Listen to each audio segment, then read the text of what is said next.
Boy, do I have a view for you. But first, we've got to climb up the butte, and it's bear season. So let's go see if we can find some bear.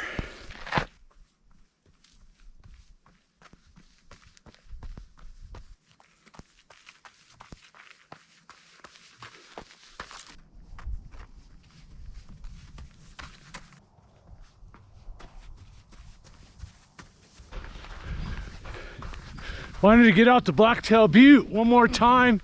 This might be the last trail run of the season.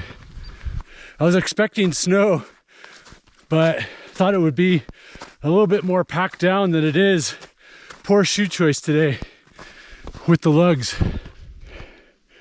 Okay, I spotted a funky track, and it's kind of a track on top of a few tracks, but it does look like maybe a black bear track. So right there's a cub, heel, front of the toe. Unless there's a 5 to 6 year old out here on bare feet, that's a bear track. And if it's a cub, you know they're not out alone. Oh, here we go. Wait, what's that? Yeah, see, they just went this way.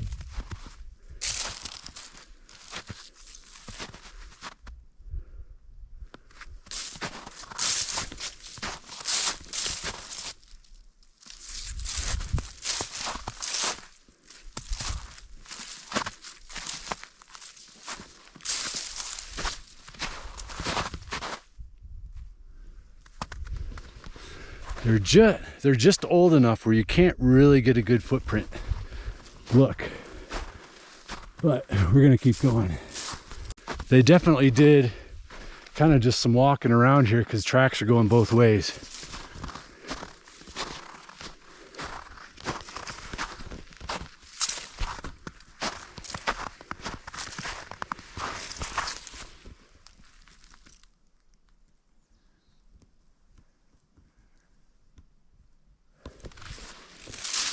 Yeah, and now I lost the track. So they definitely back there were circling and kind of deciding which way to go, and then I think they ended up going in the woods, which we're going back in the woods over here.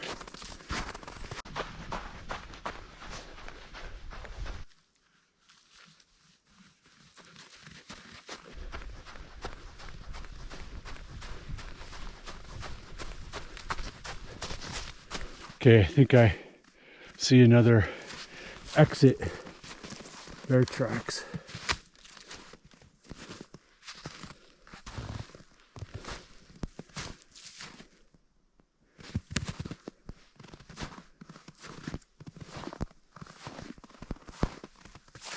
Here we go. Here's a good. I think it's small enough where it's a black bear. And this one appears to be, there you go. That's a good one too. Kind of out of the sunlight helps you able to see it. But this one again appears like it's going in both directions. There you can even see the claws.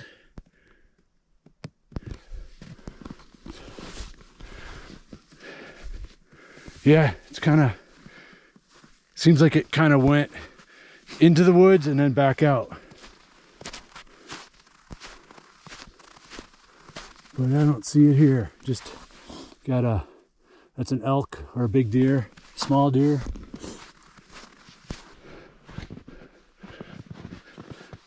Those last tracks seem to be a little fresher, but I believe it was because it's in the shade and there's preserved a little bit from the warmer temperatures of the sun.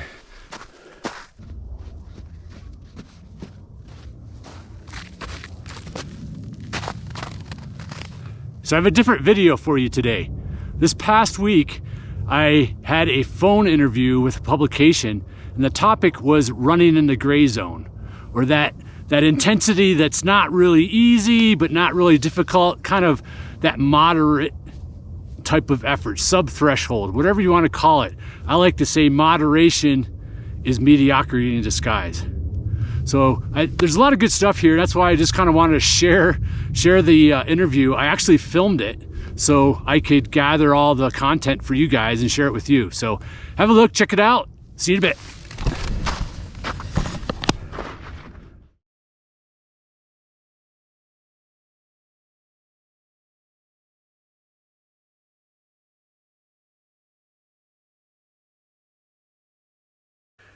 Yeah, so not getting too coach geeky on you, I would add in what I call maybe strength runs, where there or neuromuscular runs where they're very short, but they could be done either flat or on hills.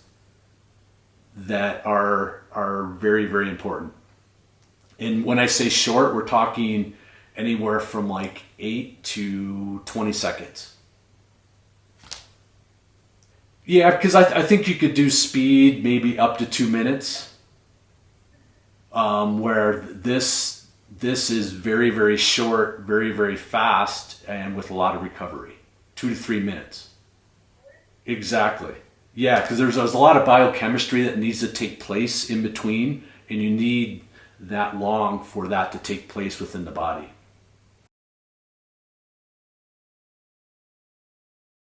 One, for me and from a coaching standpoint, kind of the holy grail for any type of running is economy and efficiency and using the body really, really well as a whole unit. And when you're doing something very, very fast and neuromuscular, you're training the brain to send more signals to each muscle fiber.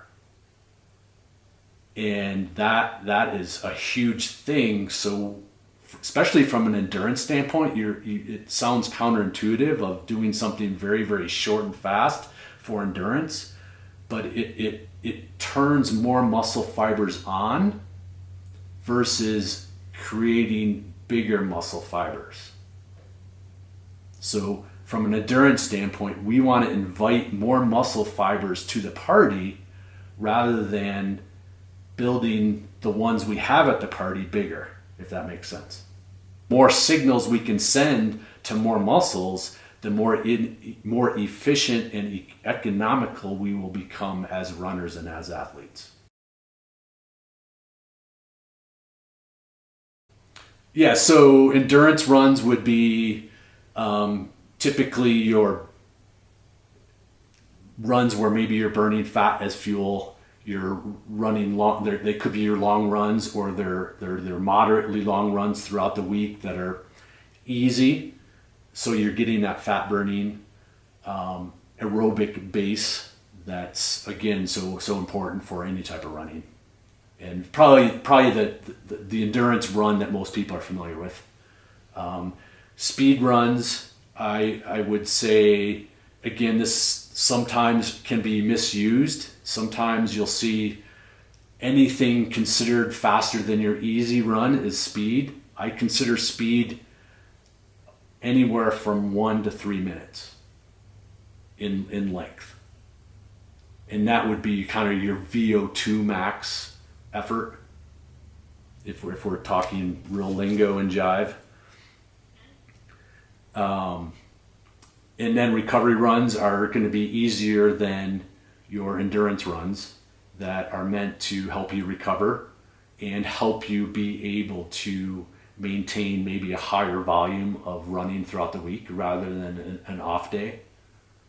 Let me jump back to the endurance runs too, is that's another key component of keeping a lot of the runs easy. So most everyday runner, the age grouper, can't run enough during the week to really take a big jump in their performance. So now they're able to run more maybe throughout the week than they would normally run if they have the time, because it's a lot easier.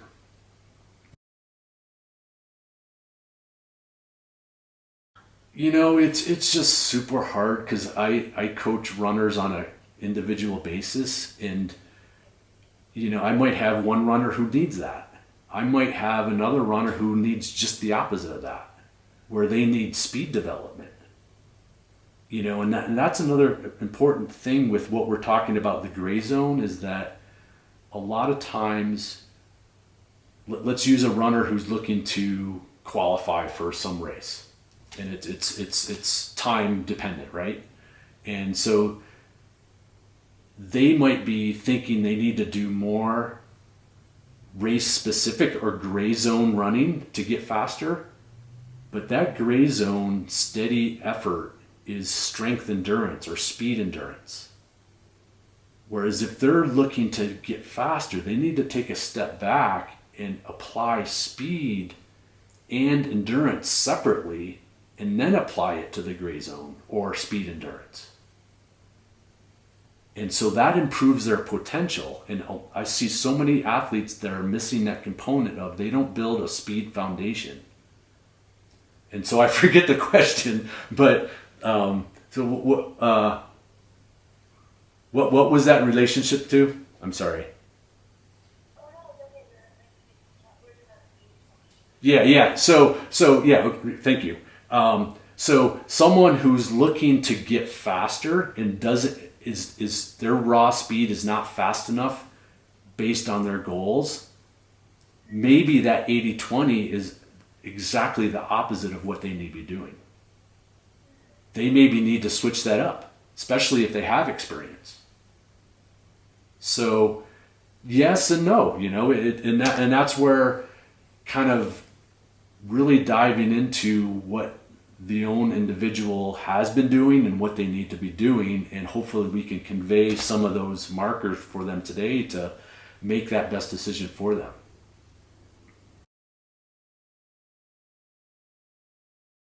The majority of the time, definitely not. I think they're picks and choose their spots based on the type of, if they are racing, especially for marathon and ultra marathoning, that steady state, what we would consider gray effort, is super, super important and super, super specific for the demands of that race. But it should be periodized. And I think what's key is to understand that type of effort is typically a longer effort, right? And therefore, it's considered strength endurance type of workout. Therefore, it should be done closer to the race and should be done after the runner has established endurance and speed and strength separately. So then you merge the two, and then that workout becomes a strength endurance workout. I think you can do both in one training cycle, but they're done separately within the week. So let's just break it down really simple. Earlier in what I would consider a foundational building, where you would have your long, easy run, and then during the week, you would have a speed session that is your typical speed session, and then you continue to keep those separate. But then as you get closer and you've developed this speed and endurance separately, then as you get closer and closer to the race, you can start merging those two into one workout,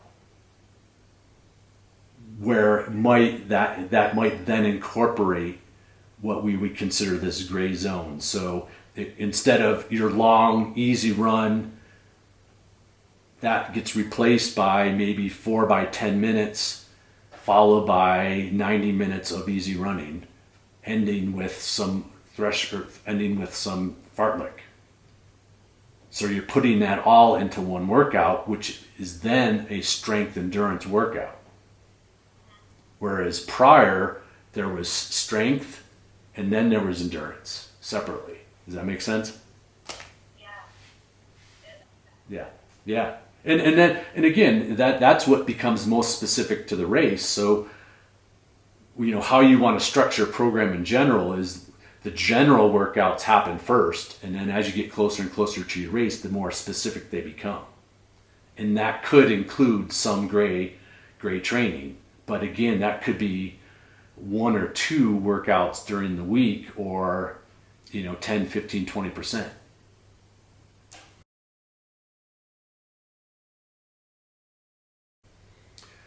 Again, from a coaching standpoint, that's where it gets kind of muddled, just because I'm so used to working with, individual custom approach. But in some of my training plans, my typical, let me answer it this way. My typical template is kind of a 5-month training block, where the first 3 months would be what I consider foundational building, which includes the speed work and the endurance work separately.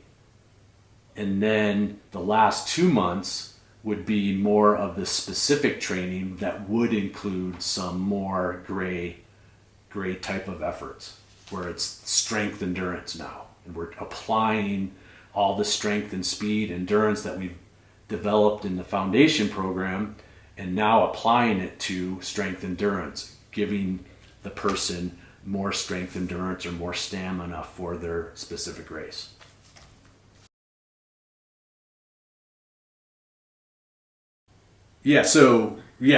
Running your recovery runs or even your easy runs too hard, what tends to happen is that you start creating this low-level fatigue that you might not realize that's there, but is compromising some of your faster workouts.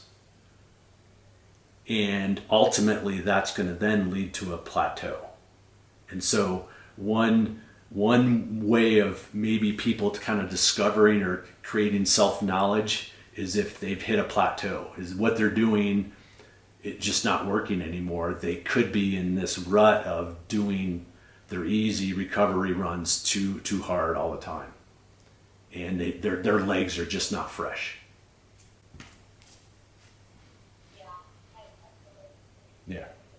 Yeah. And another part of what a lot of people don't talk about or hear about is what's happened biomechanically. And what two things tend to happen is that if a runner is inefficient from a biomechanical standpoint, it's more comfortable for them to run in the gray zone than it is to run easy. Or better put, is that it's harder for them to run easy because they're inefficient. Therefore, it's more comfortable to run in the gray zone. Therefore, they do it more often, creating all the problems that we're talking about.